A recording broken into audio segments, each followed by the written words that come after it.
Okay, niece. I thought I would share a recipe. I'm sorry I look terrible. I just woke up.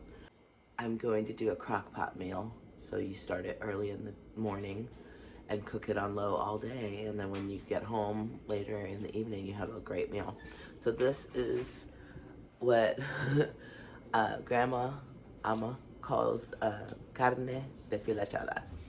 She'll serve this. It's like shredded up meat with veggies and stuff, and she'll serve it over rice. And I know you know that's delicious. So I'm gonna. She cooks in a pot, but I'm gonna cook it in the crock pot, and I'll let you know how that goes. Okay, what I didn't film was what I did last night before I went to bed. Is I took my. It's a tri-tip roast, and I trimmed all the fat off of it and I seasoned it up very simply. I put, here's my spice cabinet. I put black pepper, I put a little seasoned salt, I put garlic powder and onion powder, and then just put that on really like heavily. And then I took a little bit of Worcestershire sauce and rubbed it in. And then I put it in a bag, threw it in the refrigerator and let it sit overnight. I wash my veggies and I'm gonna cut them into strips. And when you cook with a crock pot, you always put your vegetables in the bottom of the pan and your meat on top. So I'm gonna cut them like this.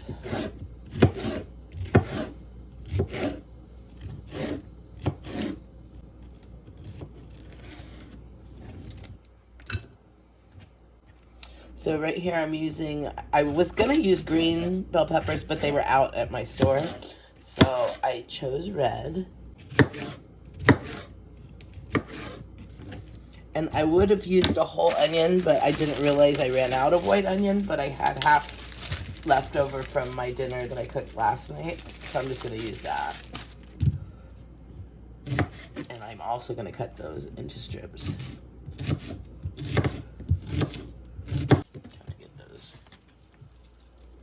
Separated a little bit and cut the top off. Derp. Alright, so it looks like that, and that's it. It's super easy. I'm gonna take out my roast, throw that on top.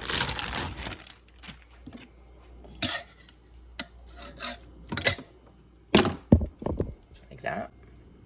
Just normal, regular. It's not even the good stuff. It's great value. And then I just put a little bit, so it's a little bit wet at the bottom of the pan.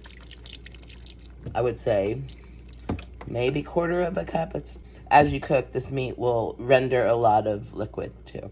And so will the veggies. And that's it. I'm going to put the top on, put it on low, and I'm going to cook it probably for 6 to 8 hours. It is now 4:15, so this is cooked pretty much all day. And nice and hot. And look, fork tender. And then you just shred it all up like that.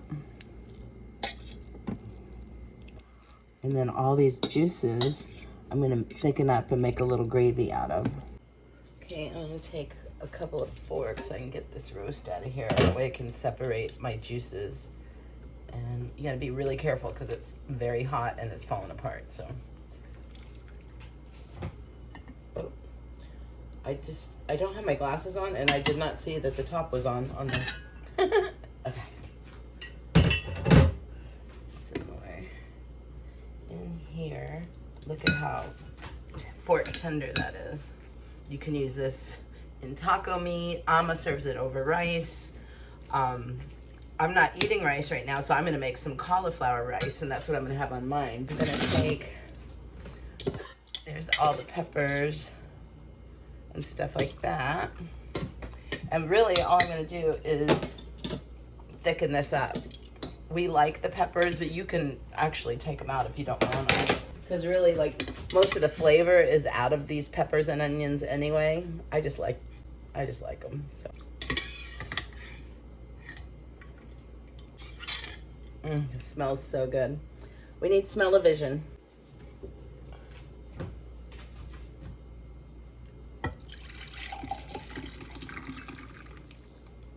there's a little bit of fat at the top. And I'm just gonna skim that really carefully. I'll let you see from this angle.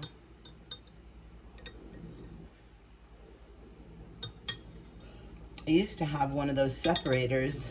I know Amma has one. I'm not gonna worry too much about it. I'm just kind of showing you how you can do it. But I think that's gonna be fine. Okay, now I'm gonna transfer this to a saucepan. But I'm just gonna get this really hot. And what my secret ingredient is, and this is not the way Amma does it, I'm just, instead of thickening my sauce with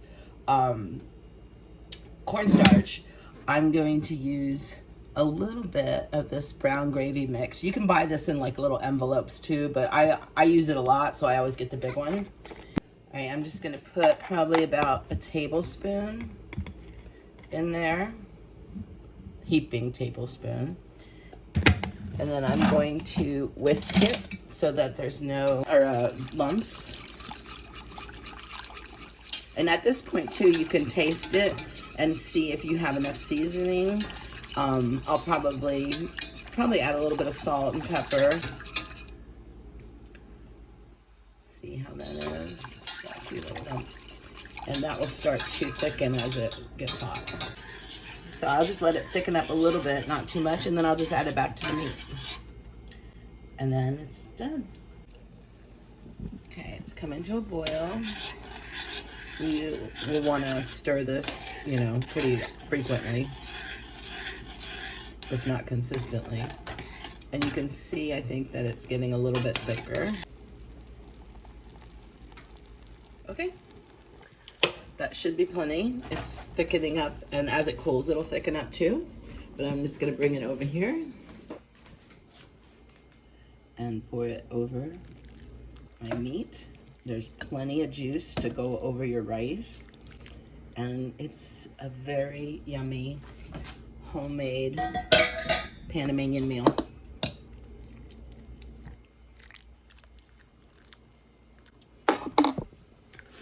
I hope you like it. Good luck. And if there's anything special that you want me to send you a video of, just let me know. Sorry the way I look. I went walking today and I'm very hot and tired. All right, love you. Bye.